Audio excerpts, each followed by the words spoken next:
ಕೇಂದ್ರ ಸರ್ಕಾರ ಯಾವ ರೀತಿ ನಿರ್ಧಾರಗಳನ್ನು ಮಾಡಿದೆ, ಎಷ್ಟು ಅಭಿವೃದ್ಧಿ ಮಾಡಿದೆ, ಐತಿಹಾಸಿಕ ನಿರ್ಧಾರಗಳು ಯಾವ್ಯಾವು ಅಂತ ತಮ್ಮೆಲ್ಲರಿಗೂ ಗೊತ್ತಿದೆ. ಬಹುಶಃ ಅದನ್ನು ನಾನು ಹೇಳಲಿಕ್ಕೆ ಹೋಗೋದಿಲ್ಲ. ತಾವು ಕೇಳಿದ ಪ್ರಶ್ನೆ ವಲಸಿಗರ ಸಮಸ್ಯೆ ಹೇಗೆ ಅಂತ ಅಂದರೆ, ಇವತ್ತು ಬೆಂಗಳೂರು ನಗರ ನೋಡಿದೆ ಆದರೆ 1940ನೇ ಇಸ್ವಿನಲ್ಲಿ ಓನ್ಲಿ 3% ಆಫ್ ದಿ ಲ್ಯಾಂಡ್ ಅಲ್ಲಿ ಬಿಲ್ಡಿಂಗ್ ಕವರೇಜ್, 3% 3 to 4% ಅಷ್ಟೇ ಬೆಂಗಳೂರು. ಇನ್ನೆಲ್ಲ ಮಿಕ್ಕಿದೆಲ್ಲ ಲ್ಯಾಂಡೇ. ಇವತ್ತು in 2024 97% of the land is covered with building. So really ನೋಡಿ, that is one of the reason. ಈಗ as per Indian institute of science study, Bangalore gets somewhere around 15 to 17 TMC of rainwater. So actual requirement of drinking water for Bangalore city is around somewhere around 18 to 20 TMC.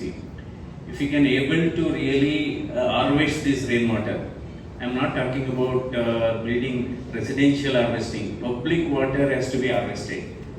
So ಅದಕ್ಕೆ ಈಗ ಏನಾಗುತ್ತೆ, ರೋಡಲ್ಲಿ ನೀರು ಹೋಗುತ್ತೆ, ಪಾರ್ಕಲ್ಲಿ ನೀರು ಹೋಗುತ್ತೆ, ಎಲ್ಲೆಲ್ಲೋ ಅದು ಹೋಗಿ ಸ್ಟಾರ್ ವಾಟರ್ ಡ್ರೈನೇಜ್ ಹೋಗಿ ಮಿಕ್ಸ್ ಆಗಿ ಹೊರಟೋಗುತ್ತೆ.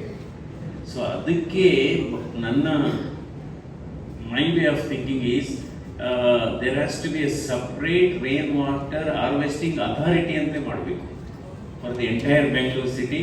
ರೈನ್ ಅಂದರೆ should not be part of the BBMP ಜೊತೆ ಇರಬಾರ್ದು. ಅದನ್ನೇ separate rain water harvesting authority ಮಾಡಿ, you have to tap all the water, rain water ಸ್ಟ್ರೀಟಲ್ಲಿ ಎಷ್ಟು ಒಂದೊಂದ್ಸರಿ ಆಲ್ಮೋಸ್ಟ್ ರಿವರ್ಸ್ ಥರ ಹೋಗ್ತಾ ಇರುತ್ತೆ. ಸೊ ಅದನ್ನು ಮಾಡಿ, ಅದಕ್ಕೆ you should have a team of expert, environmentalist, engineers, water management experts. Not ಮಾಮೂಲಿ ಇಂಜಿನಿಯರ್ಸ್ ಆಗಲ್ಲ ಅದೆಲ್ಲ. ಅದಕ್ಕೆ ಅದರಲ್ಲೇ ವಾಟರ್ ಮ್ಯಾನೇಜ್ಮೆಂಟ್ ಆಗಿ ಮಾಡಿ, ಬಹುಶಃ because even Kaveri is also drying up, and there is a lot of in fact a historic decision was taken when Mr. Devegowda was the Prime Minister. He took a bold decision to give about 11 TMC of water to Bangalore city. Otherwise innೂ suffer ಆಗ್ತಾ ಇತ್ತು.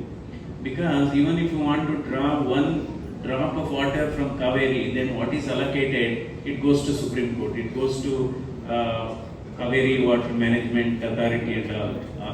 I mean, extremely legally it is bounding. So rainwater harvesting authority has to come. You know, Israel, it is all sea, but they are exporting drinking water to other countries. So we have to look at some innovative measures. So makki madidre prayojana agadilla. So Kaveri water, it is there, but it's not sufficient. Ivattu Bangalore population is 1.4 crores. ಗೊತ್ತಿಲ್ಲ. In fact Bengaluru ಎಲ್ಲಿಂದಾಗುತ್ತೆ ಅನ್ನೋದೇ ಗೊತ್ತಿಲ್ಲ ನನಗೀಗ.